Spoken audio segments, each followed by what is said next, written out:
It was total shock. I mean, how could that be? I need answers about Bruce's death. What's the story in the West? I don't know. Oh, you don't know the story in the West? That there was... How Bruce Lee died?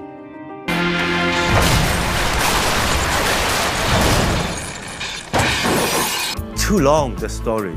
I was sick, I get injection, I was day and night shooting. Daytime I'm filming Heart of Dragon. Considered by many to be the greatest martial artist of all time, Bruce Lee once said, "Don't concentrate on the finger or you'll miss all that heavenly glory." Don't concentrate on the finger or you will miss all that heavenly glory. He was more than just a man. He was a source of inspiration to millions.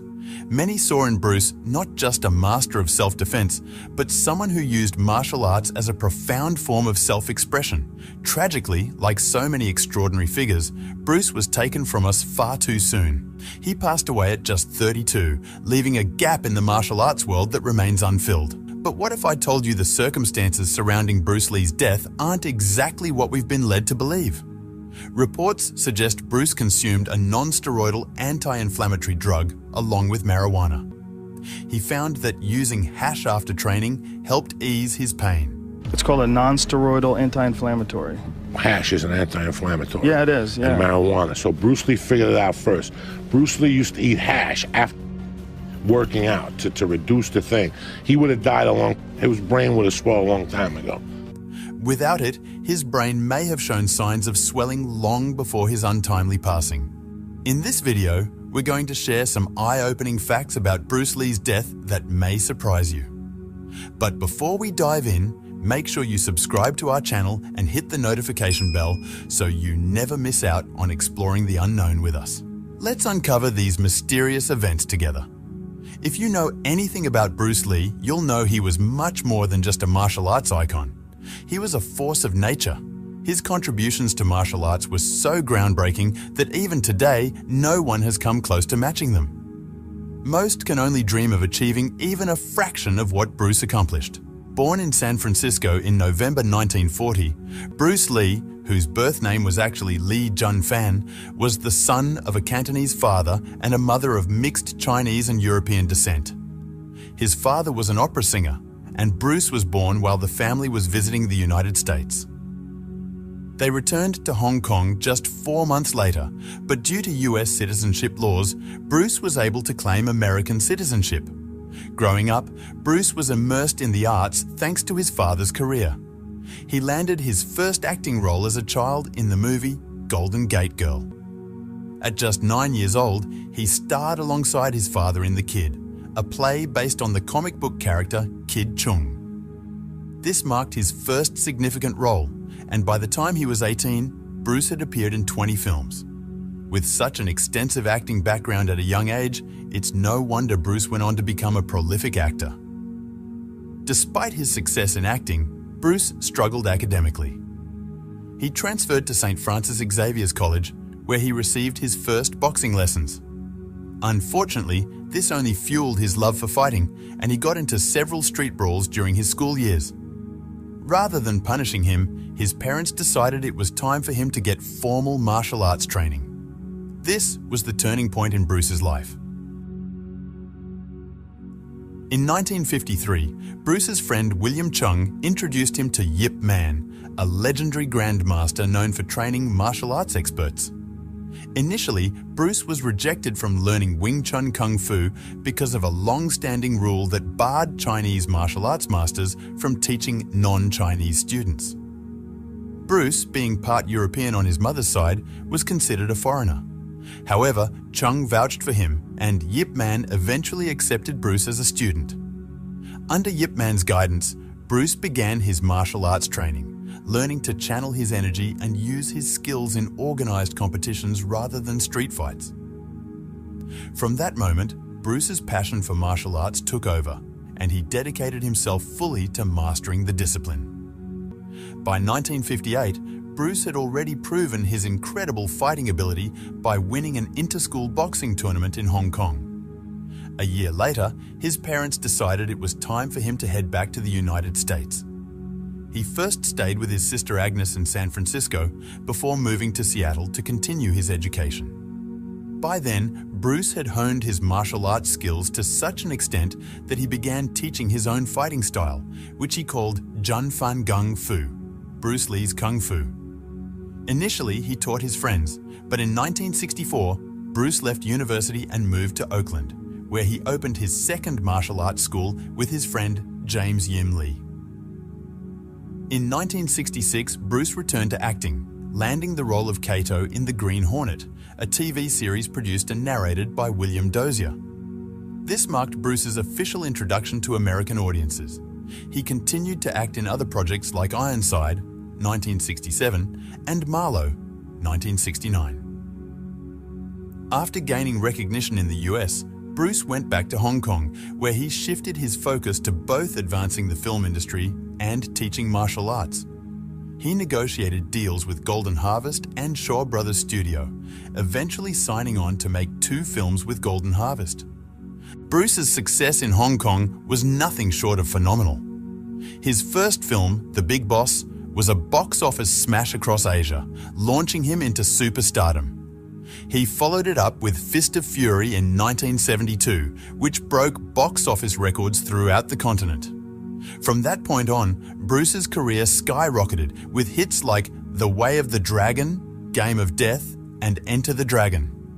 Enter the Dragon became the pinnacle of his career, grossing over $400 million worldwide on a modest budget of just $850,000. It is widely regarded as one of the greatest martial arts films ever made and remains a cult classic, solidifying Bruce's status as a global icon. However, just weeks after Enter the Dragon was finished and only 6 days before its release in theaters, Bruce Lee tragically passed away. His sudden death shocked the world, especially since he was at the peak of his talent and fame with so much more to achieve. How could someone so vibrant and full of life pass away so suddenly? Let's take a closer look at the events. On May 10, 1973, while working on Enter the Dragon, Bruce collapsed during an automated dialogue replacement session. He was reported to have experienced seizures and severe headaches, and he was rushed to Hong Kong Baptist Hospital. Doctors diagnosed him with cerebral edema, a condition where fluid builds up in the brain, causing swelling. Fortunately, they managed to reduce the swelling, and Bruce recovered. Fast forward to July of the same year, Bruce was back in Hong Kong, preparing to meet Australian actor George Lazenby, famous for playing James Bond. Bruce was considering him for a key role in his upcoming film. Earlier that day, Bruce met with producer Raymond Chow to discuss a new project. They worked for a couple of hours before heading to the home of Betty Ting Pei, a Taiwanese actress. The three had previously collaborated on a script. Later in the evening, Chow left for another meeting, and Bruce decided to take a nap at Pei's apartment. He ended up missing his dinner with Lazenby. When Bruce didn't wake up, Chow returned to Pei's apartment to check on him. Despite efforts to wake him, Bruce remained unresponsive. A doctor was called and spent about 10 minutes attempting to revive him, but when that failed, an ambulance was called. Tragically, Bruce was pronounced dead on arrival at Queen Elizabeth Hospital. Official explanations of Bruce's death. When Bruce Lee passed away, it sent shockwaves around the world. His sudden death was immediately surrounded by controversy, leaving many people searching for answers. As expected, conspiracy theories began to circulate. To get to the bottom of things, Donald Tier, a highly respected forensic scientist from Scotland Yard, was brought in to conduct the autopsy. Tier, who had overseen over 1,000 autopsies, concluded that Bruce's death was due to cerebral edema, or brain swelling, worsened by compounds found in medications he had taken. The autopsy also revealed that Bruce's brain had swollen significantly, from 1,400 grams to 1,575 grams. On the day of his death, Bruce reportedly took a medication that contained aspirin and meprobamate, a tranquilizer. Although he had taken these drugs before, this particular combination was believed to have had fatal consequences in this instance. There were also rumors that Bruce had been using cannabis heavily in the time leading up to his death. However, Tier refuted this, stating that no traces of cannabis were found in Bruce's stomach, a finding that was confirmed by the clinical pathologist at Queen Elizabeth Hospital. In 2018, author Matthew Polly, who had extensively researched Bruce Lee's death, consulted with medical experts and offered another perspective. Polly believed that Bruce's cerebral edema was brought on by heat stroke combined with physical overexertion. A year before his death, Bruce had his underarm sweat glands removed, thinking that sweating on camera didn't look good.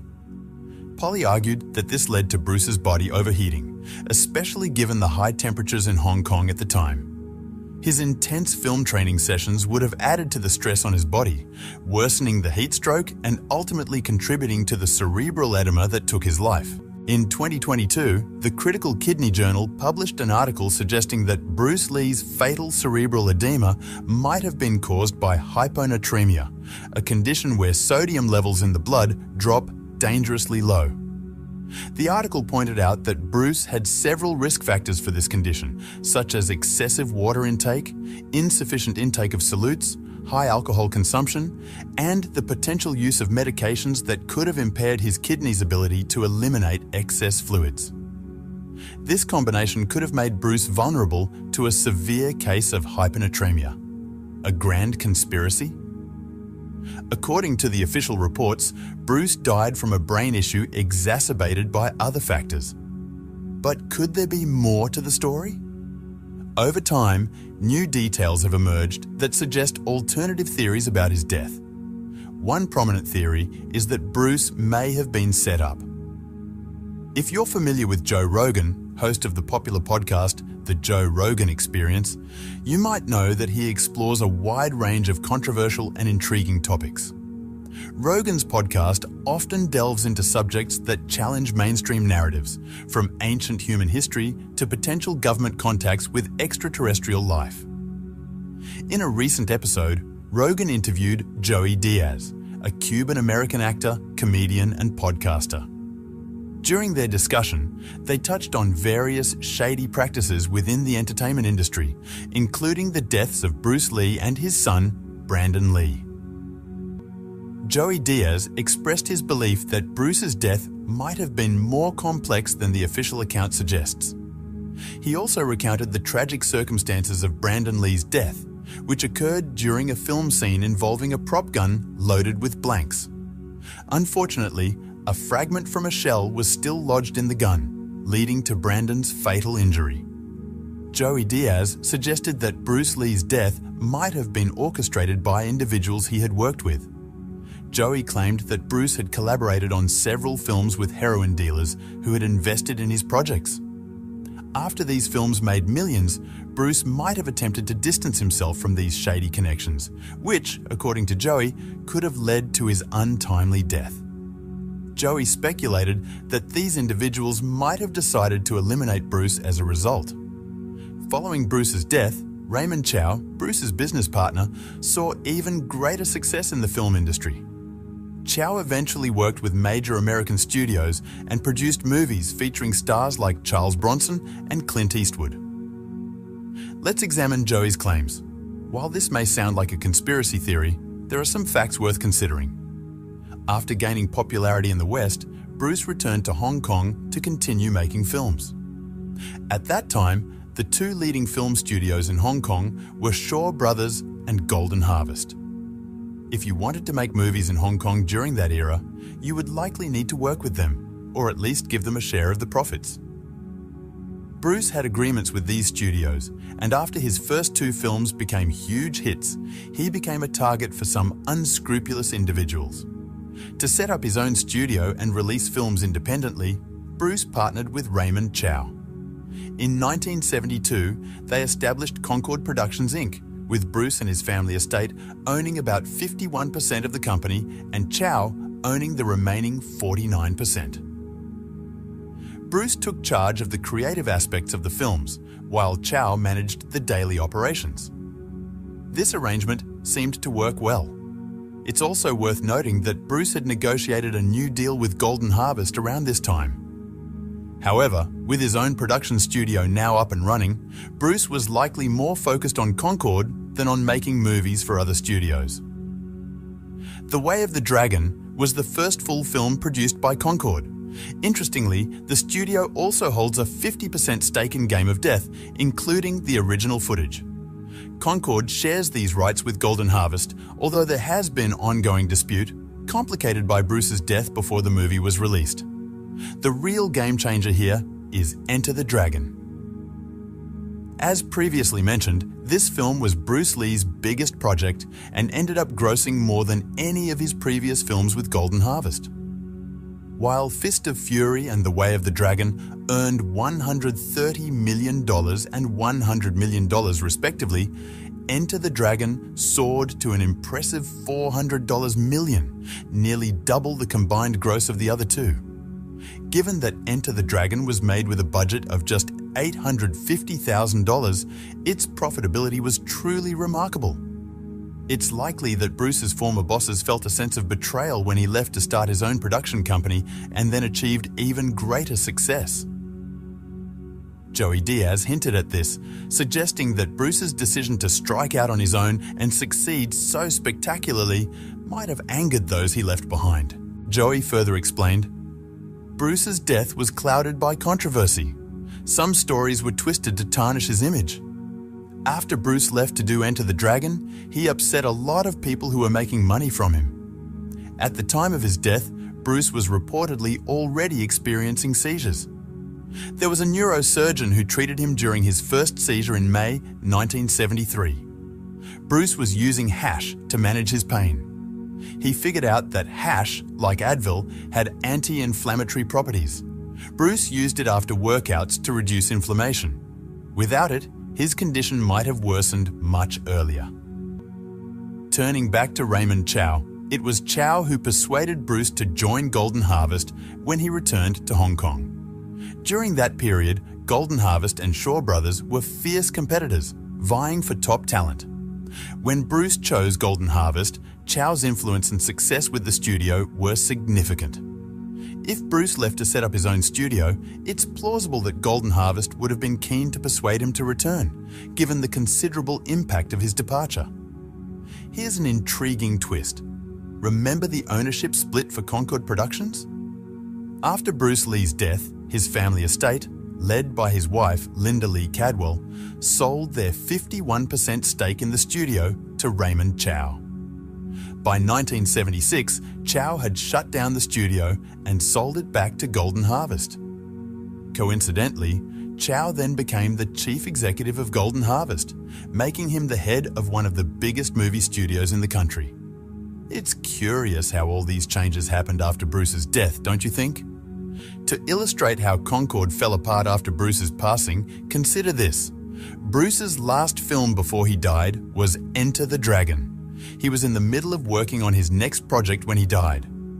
The interesting part is that after Enter the Dragon, Concord Productions never produced another film. They did release a documentary titled Bruce Lee, The Man and the Legend in 1973, which was more of a tribute to Bruce. According to its Wikipedia page, Bruce had some involvement in the documentary's creation. But aside from that, Concord Productions ceased operations and eventually became inactive until it was sold to Golden Harvest in 1976 after Chow took control. Now, this isn't to say that Chow or Golden Harvest had any role in Bruce's death. However, given the often murky dealings within the movie industry, it's not entirely far-fetched to question whether something suspicious might have been involved. Brandon Lee and the Family Curse. Interestingly, the theory that Bruce's death might have been an inside job isn't the only enduring speculation.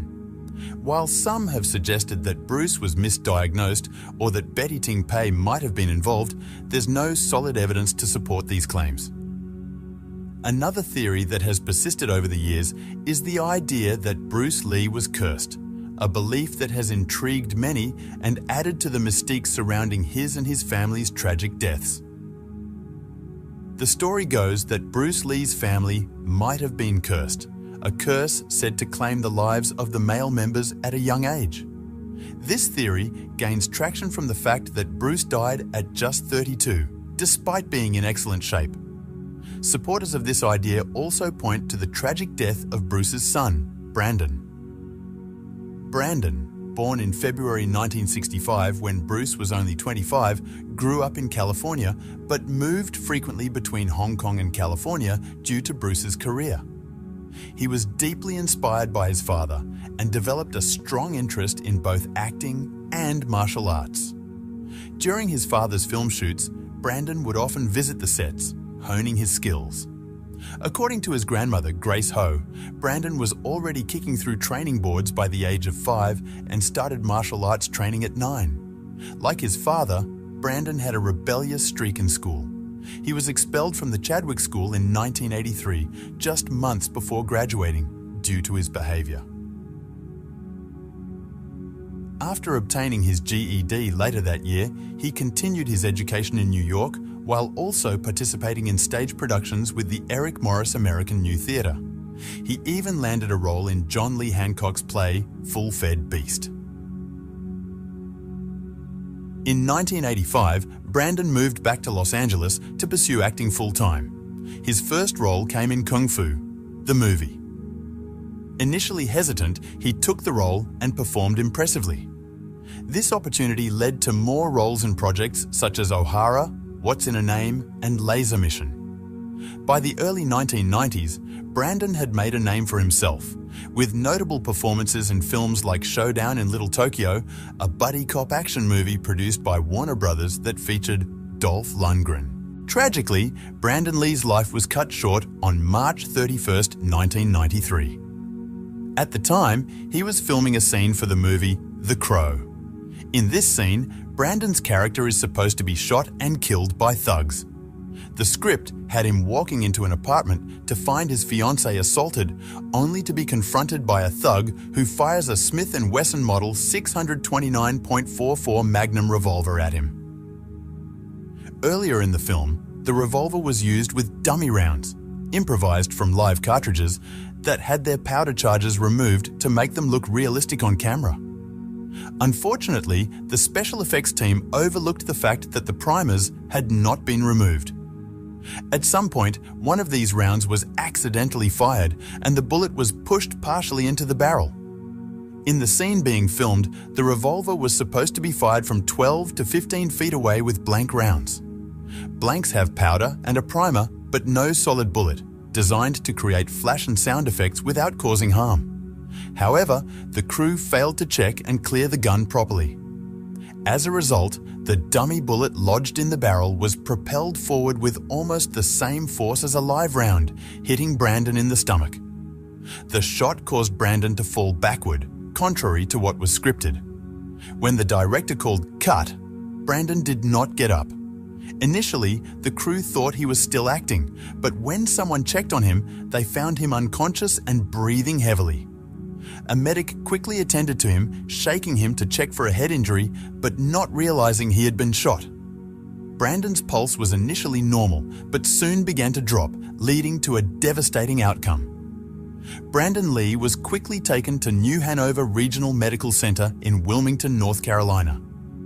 Despite a 6-hour surgery, doctors could not save him. Brandon passed away at just 28, even younger than his father had been when he died. The shooting was deemed an accident caused by negligence and no charges were filed.